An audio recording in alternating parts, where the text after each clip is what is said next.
संस्कृत के विद्वान कहते हैं अहम ब्रह्मास्मि, मैं ही ब्रह्म हूं। तत्त्वमसि, वह तो ही है। अयमा तो ब्रह्म, आत्मा ही ब्रह्म है। बुद्धस आत्मानि देवता, बुद्धिमान के लिए आत्मा ही देवता है। जीवो ब्रह्म नापर, जीव ही ब्रह्म है। लेकिन गुरबा लोग कहां दिखाते हैं? बाहर खोजो, बाहर। बाहर में क्या मिलेगा? कबीर साहब इशारा करते हैं मोह को, कहां ढूंढे रे बंदे, मैं तो तेरे पास में, मैं तो तुम्हारे ही पास में हूं। अब तू हमको कहां खोज रहे हो? ये दुनिया भटक रहा है। देखिए ये माता लोग कुछ दिन पहले पीपल की गाछ में धागा लपेट लपेट करके पानी डाल डाल करके पूजा की है। तो पीपल का पूजा हुआ, धागा लपेटी। इसको पूछिए दुल्हा को प्रणाम किया तो कहती है बाबा लाजा लागे छे। दुल्हा को प्रणाम करने में लाज लगता है, अब पीपल को प्रणाम करने में बहुत होशियार हो। संस्कृत के विद्वान कहते हैं पति वाक मनादृत सावत स्वच्छ यावर्तते तू या अस्तान नारी निर्थे घोरे पतत्या चंद्र तारकम। जो पत्नी पति के रहते हुए जहां तहां पूजा करती है, उसको नमन करती है, प्रणाम करती है, ऐसी पत्नी पति के आयु का छीन करती है। इसलिए पति भगवान होते हैं, पति देवता होते हैं, पति महादेव होते हैं। पति के चरण में ही सारा सुख समाया हुआ है, इसलिए पति को देवता मानिए।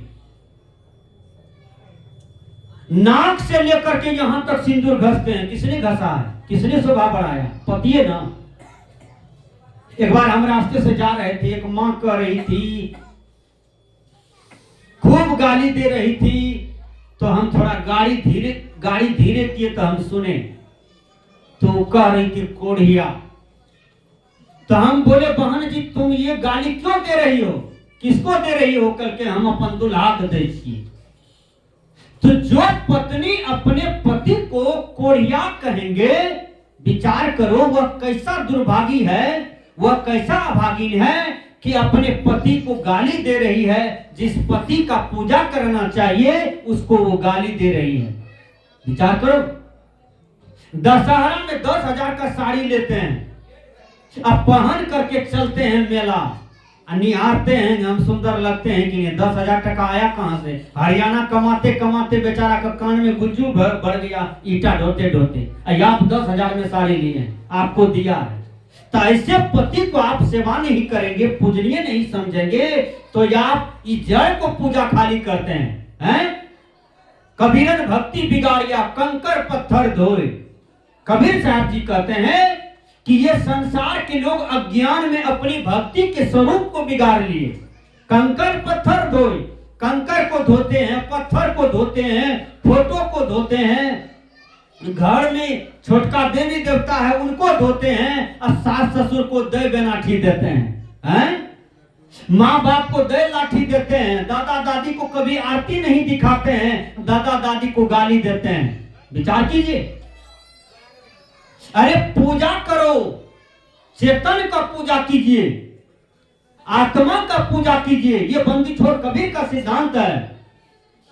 ये जड़ पूजा से किसी को कुछ नहीं मिला। कबीर साहब ने कहा पाथर पूजे तो हरि मिले, मैं पूजू पहाड़, ताते भले चक्की जो पीस खाए संसार।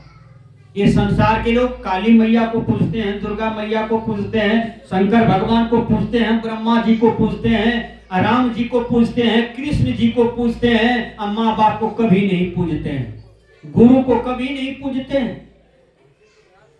विचार कीजिए, माँ बाप मर जाएगा तो बढ़िया बढ़िया कपड़ा देगा, तेल लगाएगा, तब सब सामान जुटा करके फेंक देगा। और वही जिंदा जी माँ कह रही थी बेटा कंटा दूध उठौना लगा दे, खेबे काया जुड़े थे, तब माँ के पास एक भी शब्द सुनने वाला कोई बेटा तैयार नहीं। लेकिन पूरी दुनिया भोज करने में बहुत आगू, कर्जा उठा दी। तो जिंदा जी माँ बाप का पुकार नहीं सुना, अब मर गया तो कर्जा उठा करके आप भोज कर रहे हैं। क्या इससे सदगति मिलेगी वो आत्मा को? पंडित जी को बहुत दान कर रहे हैं, गाय दान कर दिए, खटिया दान कर दिए, तोशक तकिया दान कर दिए हैं। पंडित जी ने कहा माँ बाप को सदगति मिलेगी, और हम कहते हैं जी जजमान, जी हजूर, मिलेगी, सब कुछ दान कर देते हैं। उस पंडित जी को पूछिए, पंडित जी आपको जो गाय दिए कहाँ दिए, आपको जो खटिया दिए कहाँ दिए, आपको जो हमने तोशक तकिया दिए, रजा दिए कहाँ दिए? आपने बोला था कि माँ बाप के लिए ले रहे हैं, तुम्हारा माँ बाप को ये जरूरी है, तो हमारा मैये बाप के लिए हैं। तो घरवैया निरीक्षण किया तो देखा पंडित जी का घर में था। घरवैया कहा ओ पंडित जी बहुत चतुर हैं।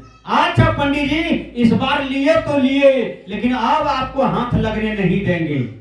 पंडित जी बेचारा 6 महीना के बाद फिर वही आदमी के यहाँ पहुंच गया।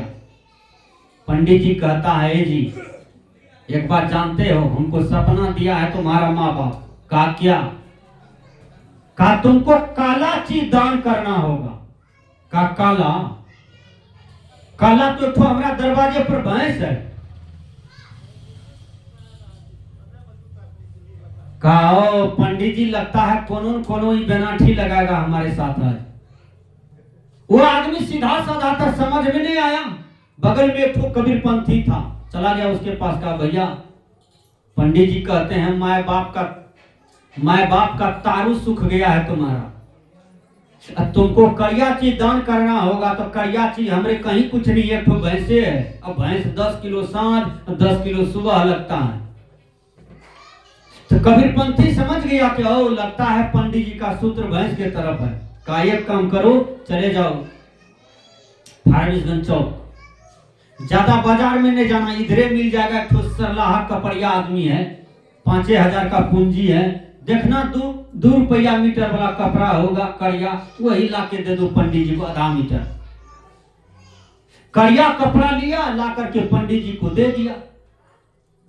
पंडित जी कहते हैं अरे तुमसे हम काला चीज दान में मांगे, ये 2 रुपया मीटर दिया है या 2 मीटर नहीं है, इसका हम क्या बनाएंगे? इन्हें धोती होगा नहीं गमछा होगा, गुज्जू पोछने से भी काम नहीं चलेगा, ये काहे दिए? तो कहा पंडित जी आप बोलते हैं चलिए आपको सब चीज मिलेगा। पंडित जी ने कहा दान में काला हो लेकिन जान वाला हो। फिर गए वो घर भैया, कहा हमसे सूत्र नहीं संभलेगा, मैथमेटिक्स में ऐसा हम पढ़वे नहीं किए थे कभी, दान में काला हो और जान वाला हो। फिर वो आदमी चले गए उसी के पास। कहा ए भैया बचा दीजिए हमको, पंडित जी का एक सूत्र और बढ़ गया। कहा वो क्या है?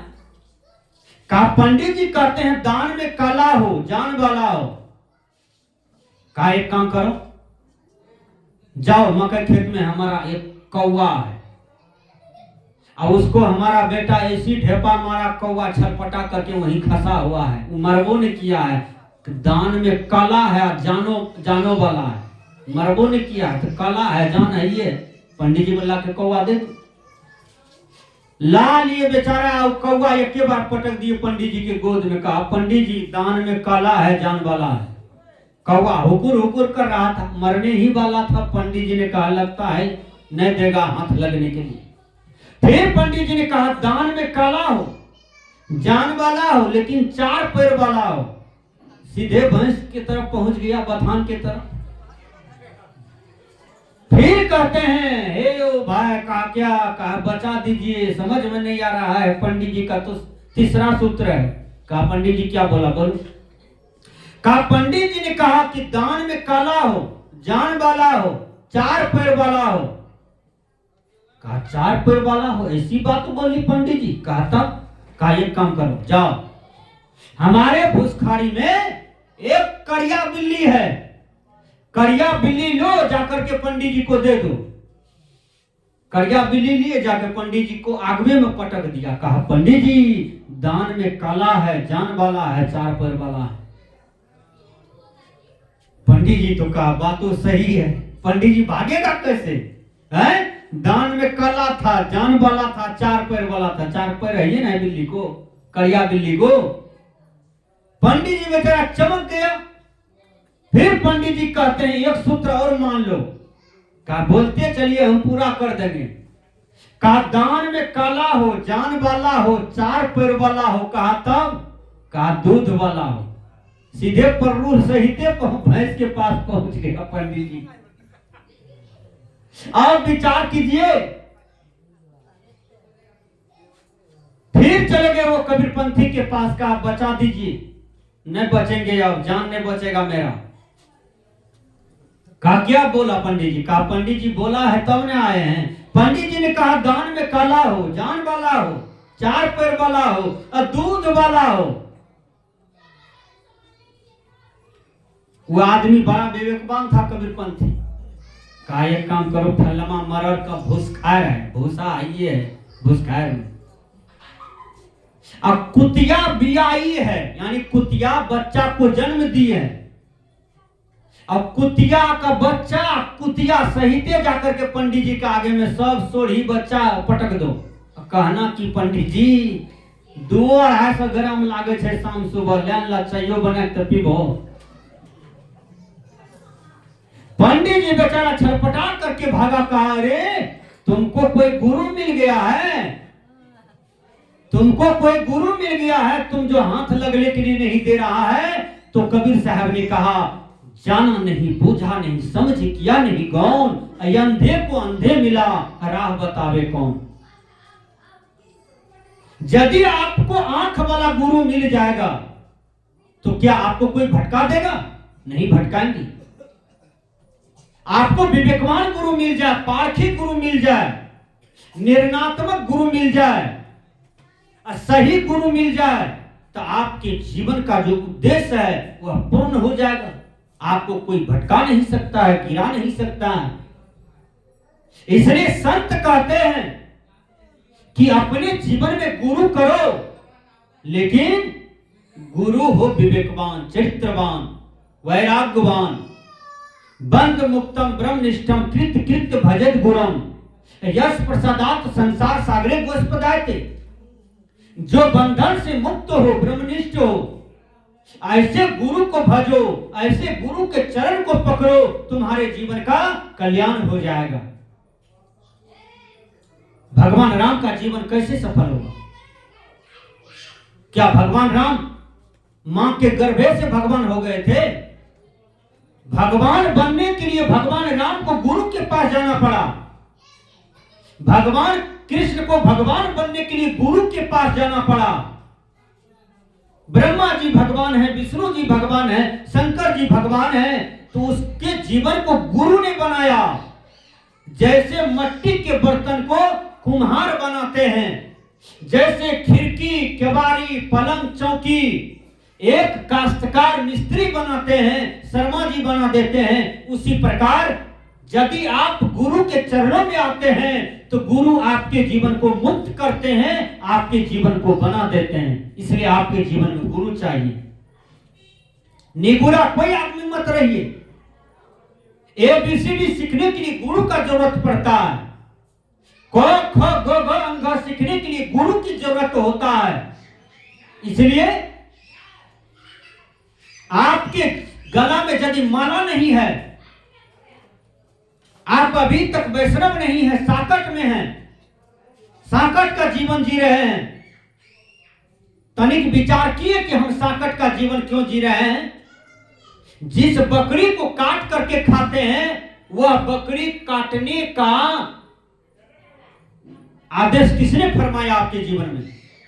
बकरी को जीने का अधिकार नहीं है, गाय को जीने का अधिकार नहीं है, मछली को जीने का अधिकार नहीं है, सबको जीने का अधिकार है। आपने दूसरे की जीवन का हत्या किया है, दूसरे के जीवन को छीना है, यह दंड आपको भोगना पड़ेगा। एक मछली काटते हैं तो आपको 100 बार मछली बनना पड़ेगा। एक बकरी काट करके आप खाते हैं, आपको 100 बार बकरी बनना पड़ेगा और आपका गला कटेगा। कर्म प्रधान विश्व रची राखा, जो जस कर ही सो तस फल चाखा। आप प्रश्न खड़ा कीजिए महात्मा जी, ऐसा कैसे होगा? हम एक बकरी को काटे हैं तो 100 बार बकरी कैसे बनना पड़ेगा? हमने एक मछली को काट करके खाया तो 100 बार मछली कैसे बनना पड़ेगा? विचार कीजिए सज्जनों, मैं बता देता हूं, समझ में आ जाएगा सबको। आप अपना खेत में मकई लगाते हैं, मकई लगाए हैं ना इस बीच में सबको, लगाइए रहे हैं बहुत आदमी। एक दाना जो लगाते हैं जमीन में गाड़ते हैं, अब वह जब भुट्टा हो जाता है, अब भुट्टा में दाना फट जाता है तो दाना कैठ हो जाता है, बोलिए। एक भुट्टा में 150, 200, 250, 300, 400, 500 ऐसा भी रहता है ना। और जिस समय लगाए थे दाना वो कैठ होता, एक होता, अब हुआ कितना, 500 दाना। अब काटे हैं एक बकरी, बनना पड़ेगा कई बार बकरी, जोड़िए, उड़ जाता है ना। काटे हैं एक मछली, कितना बार मछली बनना पड़ेगा, 100 बार, 500 बार। एक बक्खो बकरी खरीद करके जा रहा था, सुन लीजिए मांस खाने वालों, मछली खाने वालों, जीव का हत्या करने वालों, आज समझ में आ जाएगी बात आपको। बक्खो बकरी खरीद करके जा रहा था, 1 किलोमीटर जब गया तो बकरी हंसने लगती है और हिंदी में बकरी कहती है, अरे बक्खो तुम हमको ले जा रहे हो 10,000 रुपया में, लेकिन याद करो बक्खो, हम भी तुम्हारे तरफ 5 फीट का मनुष्य थे, 5 हाथ का लोग थे, वो कर्रे मोछ था, वो सीना था हमारा, वो रूपगर लोग थे हम। लेकिन जीवन में एक ही भूल हम किए थे कि एक बकरी बीमार थी, बकरी का पेट झड़ रहा था और हम उस बकरी को 300 में खरीद करके काट करके खा लिए। यही जीवन में भूल किए थे, उसका परिणाम आज तक हमको भोगना पड़ रहा है। वो बकरी बोलती है बक्खो से हिंदी में, बक्खो बेचारा साइकिल रोक दिया और उस घोगी बोड़ा वाला जो घोगी था उसी में बकरी फसल था, उसको खोल दिया। कहा रे तो हिंदी कब सीखा है बकरी? कहा हमें शक्ति है, हमें अंतर शक्ति है हिंदी बोलने का, इसलिए हिंदी में समझा रहे हैं तुमको कि जीवन में मनुष्य जीवन हम 90 वर्ष का जिए थे, लेकिन ये ही भूल किए थे कि बकरी को काट के खा लिए थे 1 जनवरी के दिन पिकनिक मनाने में। कहा और क्या आगे बात है बोलो? कहा तुम जो हमको खरीद करके ले जा रहे हो, आज हमको काट करके तुम बेचोगे, कहीं आधा सेर, कहीं पौवा भर, कहीं 1 किलो हमारा देह को बेचोगे ना काट करके। पूछो क्यों बेचोगे?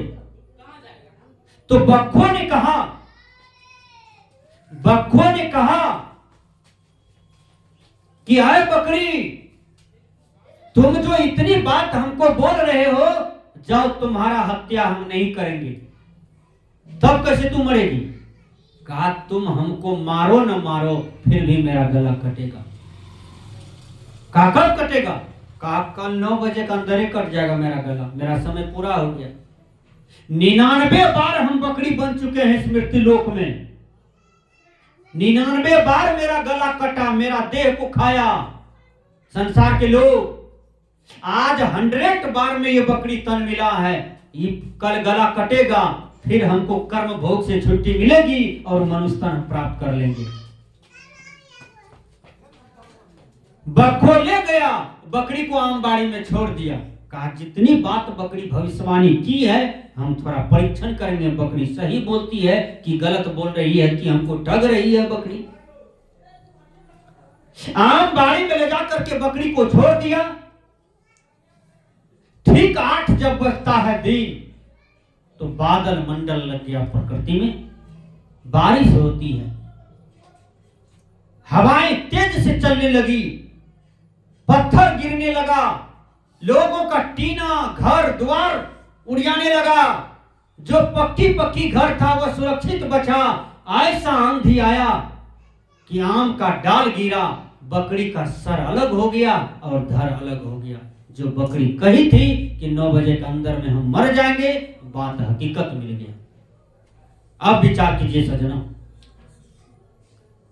अब विचार कीजिए। और बकरी मुक्त हो गई कर्म बंधन से और उसको मनुष्य तन मिल गया, लेकिन कर्म का फल तो भोगना पड़ा, इसलिए भोगना पड़ेगा। इस जिभिया की स्वाद में आप किसी का देह काट करके खा रहे हैं, आप अपराध कर रहे हैं। इसलिए आपको खाने के लिए बहुत चीज है, आप गलत चीज को ना खाएं। संत महात्मा कहते हैं कि भगवान कृष्ण का जीवन को देखिए। भगवान कृष्ण गाय के दूध खाते थे ना। भगवान राम फल खाते थे। 14 वर्ष रहा वनवास में, केवल फल फूल खा करके रहे। जीवन सुरक्षित रहा कि नहीं? संस्कृत के विद्वान ने कहा, आहार शुद्धो सत्य शुद्धि, सत्य शुद्धि ध्रुवा स्मृति, स्मृति लंबे सर्व ग्रंथि नाम विप्रमोक्षा। आहार के शुद्ध होने से अंतःकरण शुद्ध होता है, अंतःकरण शुद्ध होने से स्मृति अस्थिर होती है, और जब स्मृति अस्थिर होता है तो विप्रमोक्षा, साधक मोक्ष के योग्य हो जाता है, साधक मुक्ति के योग्य हो जाता है। इसलिए मानव जीवन का चरम परम लक्ष्य है मुक्त होना। इसलिए मुक्त होइए।